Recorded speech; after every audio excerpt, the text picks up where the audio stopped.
Samedi 15 mars 2025.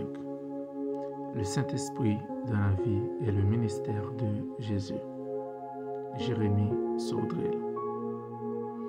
J'ai été à l'église pour la première fois alors que je devais avoir 6 ans. Mais c'est seulement 14 ans après que j'ai réellement compris l'impact du Saint-Esprit dans le ministère de Jésus. Pendant 14 ans, je voyais dans la Bible Jésus faire des miracles. Je le voyais aimer les gens et aller de lieu en lieu, faisant du bien autour de lui. Mais je pensais qu'il le faisait par lui-même, puisqu'il était Dieu. Pourtant, la Bible nous montre le contraire.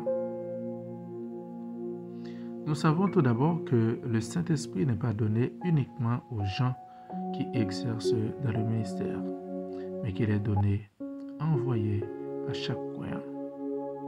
Le Saint-Esprit n'est pas un don, mais il possède des dons et les distribue comme il le veut. Jésus avait besoin du Saint-Esprit d'abord pour sa vie personnelle et ensuite pour sa vie de ministère.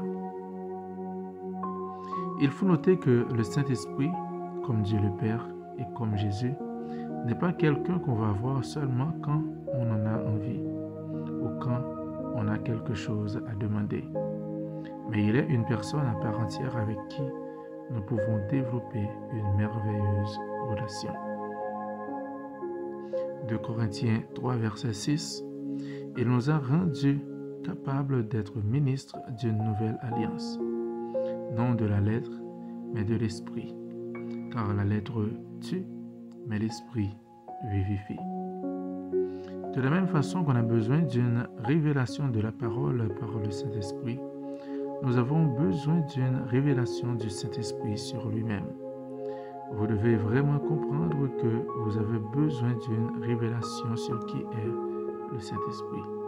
Malheureusement, beaucoup ne recherchent pas à avoir une relation réelle avec lui. On ne peut pas étudier le Saint-Esprit comme on étudie une doctrine.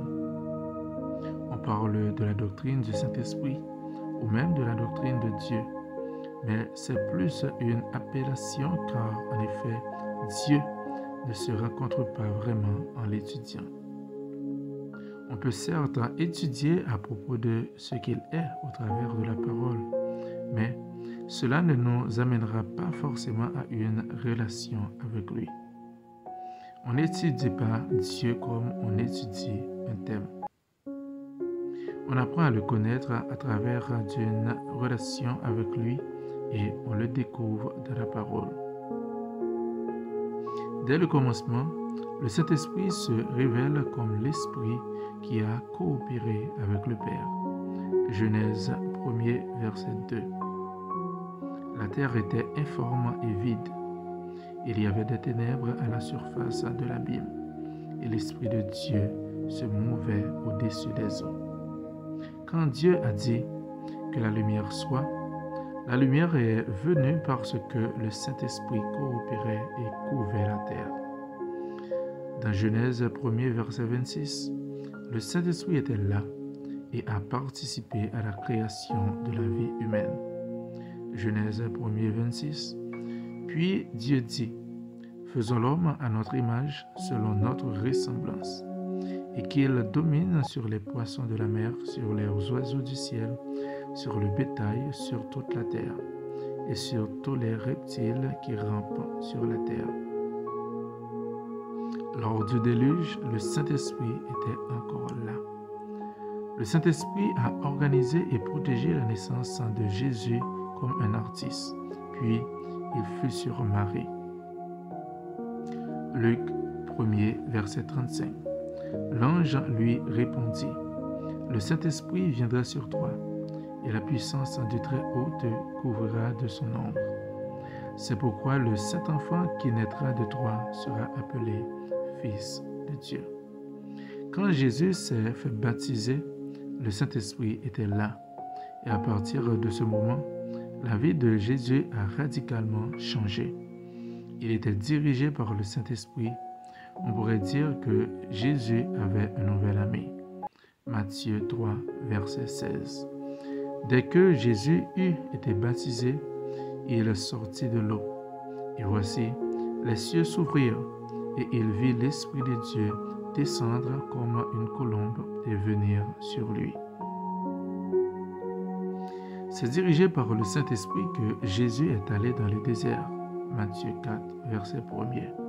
Alors, Jésus fut emmené par l'Esprit dans le désert pour être tenté par le diable. Quand Jésus était dans le désert, c'est lui que Jésus recherchait, mettant à part tout ce qu'il avait, tout ce qu'il était, pour être avec lui et être impacté par lui. En sortant du désert, Jésus avait tout à coup un message à prêcher. Répentez-vous, car le royaume des cieux est proche. Il était revêtu de sa puissance. Il avait dû attendre d'être revêtu du Saint-Esprit pour exercer son ministère. Acte 10, verset 38. Vous savez comment Dieu a oint du Saint-Esprit et de force Jésus de Nazareth, qui allait de lieu en lieu, faisant du bien et guérissant tous ceux qui étaient dans l'empire du diable, car Dieu était avec lui. Il était intéressé par le salut des perdus, c'est surnaturel. Aimer les gens comme Dieu, c'est surnaturel. Avant, on ne le voyait pas comme ça, bien qu'il aimait déjà les gens. Il était animé par une vision. Il était dirigé pour choisir ses disciples. Il enseignait, prêchait, guérissait et délivrait.